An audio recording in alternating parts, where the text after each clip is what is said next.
Now, as I'm sure you've heard by now, Biden has announced his new plan a little while ago to cancel student loans, or cancel at least part of them. He's now paying up to $20,000 to people using Pell Grants, and $10,000 to anyone with an income of under $125,000. Now, first of all, if you're making $125,000 a year, you're doing okay. And second of all, in 2022, this bill would cost an estimated $298 billion. That's 2022 alone. Now, there are a number of things to say on this issue. First, let's just talk about canceling student loans as a concept. It's almost shocking to me that we've gotten to the point where people in the White House actually think this is a good idea. Okay, first of all, someone took out the loan. You have to remember that. I don't believe this is necessary in most cases, student loan canceling, but more on that in a second. But I get it. You just got out of college, and since you chose a useless and stupid degree, you're not making as much as you thought you would. I truly get it. It's hard, but that doesn't mean that you need someone else to pay for your loan. At least you made the conscious decision to take out this loan. The taxpayer didn't.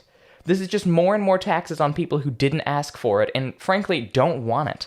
It's actually an extremely unkind thing to do, to ask someone else to pay for something you took out. You made the conscious choice to take out your student loan.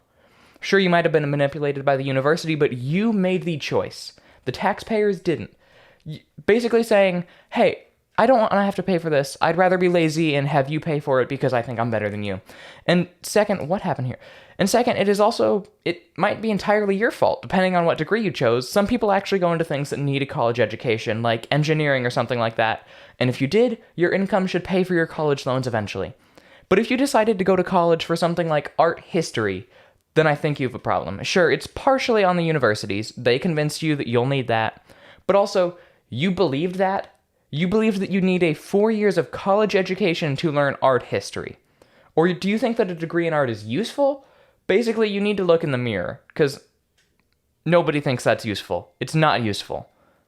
I don't even know why you would have paid for that. Without exception, every person who gets a degree in art history and wants money to pay for that degree is to some level just a snob, really. And when you meet that person, the correct response is, without exception, to respond by making a comment on how gay they look. Because, I mean, most of the time they're going to be wearing moccasins and maroon flowy dresses, but even if they're not, it's just kind of funny.